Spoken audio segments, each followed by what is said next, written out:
In my last video, I talked about things you can do as an INFP to better connect with people and go deeper in your conversations at social events, at parties, at places that usually you might not want to be at, but that can actually turn into a lot more fun if you give them an opportunity. In this video, I want to share about planning your environment and setting yourself up for success from more of a big picture point of view. Now imagine you have a friend, and this friend, he, for whatever reason, happens to love women with really big butts. This is just what he likes. It's not up to me, it's not up to you to decide how big of a butt he can like. He just happens to like really big butts. And he comes to you and he wants advice, and he says, hey, you know me and my butts. You know that I'm single, and I'm looking to spend some time abroad. I'd like to move somewhere, and maybe during my travels, I'll meet someone. I'll meet that special person. What do you think? Should I move to Colombia or Japan? Now, if we're thinking strategically here, we're thinking a little bit logically, I think we all know the answer to where you would tell your friend to move. Now, it turns out that butt size is not the only thing that varies between cities and between countries, between different cultures, that there is a ton of variance. I can tell you, I live in Prague in the Czech Republic now. I've been here 4 years or so, almost 5 years. And the view around the arts, around aspects of culture, is very different than where I grew up in Vancouver, Canada. If you're someone who loves like painting, for instance, and you love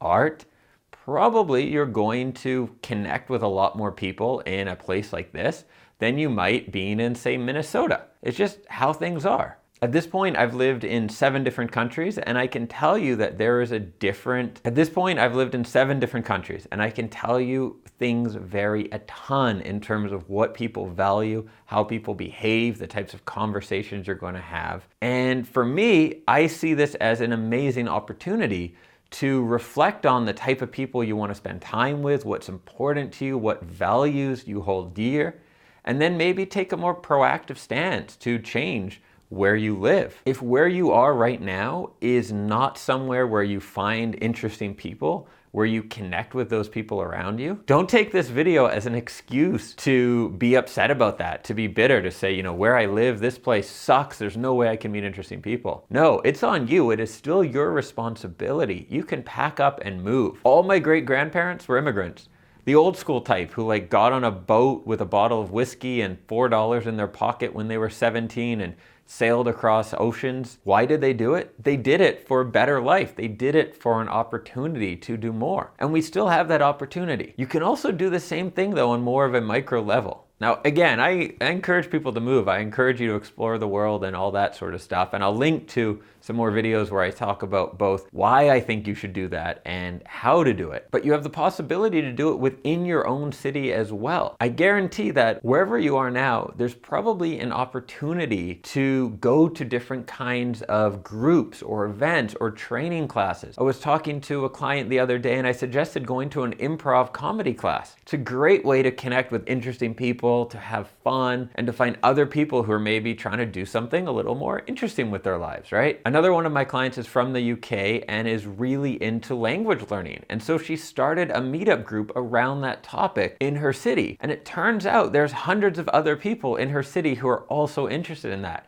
And now she's created this great community there of other people that she can now connect with. So if the takeaway from my last video was on making the most of the party you have to be at, the takeaway from this video is to make the party or find the party for you. And that might mean moving to another country, or it may just be as simple as hopping on a site like meetup.com and finding that group within your own city and connecting with those people. So think about that today. What could you change in your environment that would lead to deeper and more interesting connections and conversations with people? And in just a second here, I'll link to that last video talking about how to get more out of the party you're forced to go to. Thank you for watching. If you are new to the channel, consider hitting the subscribe button and the bell, and I will catch you in the next video soon.